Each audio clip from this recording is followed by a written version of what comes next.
Emmanuel Faud, Europe Nuit, autour du monde.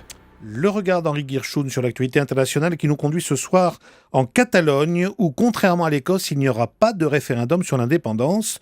Le président catalan Artur Mas a annoncé hier qu'il renonçait au scrutin du 9 novembre.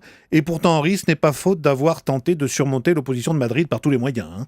Et oui, Emmanuel, face à une grande vague, il est préférable de plonger plutôt que de se laisser emporter. Cette phrase, ce matin, du président catalan, sonne un peu comme une épitaphe, celle d'un processus commencé il y a 2 ans avec l'élection d'une majorité régionale favorable à ce scrutin d'autodétermination, qui a culminé mi-septembre avec cette manifestation monstre d'1 million de personnes à Barcelone, puis fin septembre avec la publication au journal officiel catalan d'une loi cadre fixant la date du référendum.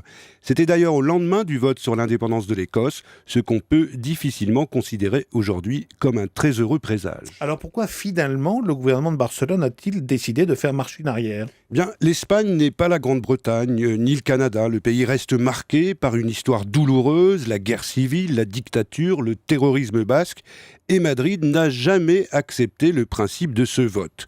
Alors en réalité, cet abandon ne constitue pas vraiment une surprise, car Artur Mas s'est retrouvé pris dans un triple piège.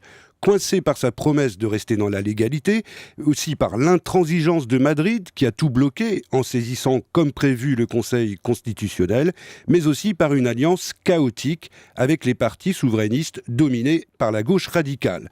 Il a donc préféré renoncer à l'épreuve de force, plonger, comme il dit, dans la vague, même si depuis, ses ennemis lui reprochent d'avoir toujours su qu'il céderait et d'avoir joué avec le feu par cynisme et par opportunisme, tandis que ses alliés, eux, l'accusent carrément de trahison. Alors cela dit, les indépendantistes catalans ne renoncent pas à tout, puisqu'ils maintiennent tout de même une consultation alternative le 9 novembre. Et oui, il fallait bien sauver la face. Il y aura donc cette consultation qualifiée de participative, des bureaux de vote, des urnes, des électeurs, mais aucune légalité, donc aucune conséquence sérieuse. L'idée ne fait peut-être pas bondir de joie les autorités de Madrid, qui auraient préféré qu'il n'y ait rien du tout, mais elles savent pertinemment qu'elles pourront contester le résultat quel qu'il soit. Non, la véritable initiative, elle viendra plus tard, avec la convocation de nouvelles élections au Parlement régional. Or, tous les sondages montrent que les indépendantistes de la gauche républicaine catalane sont toujours les mieux placés. Ça veut dire, Henri, que cette annulation du référendum sur l'indépendance ne referme pas définitivement la question catalane ? Exactement. Mariano Rajoy, le Premier ministre espagnol, considère sans doute aujourd'hui qu'il a gagné et qu'il a bien fait de ne rien lâcher sur ce référendum. Mais il aurait tort de ne pas en profiter pour relancer un nouveau dialogue avec Barcelone.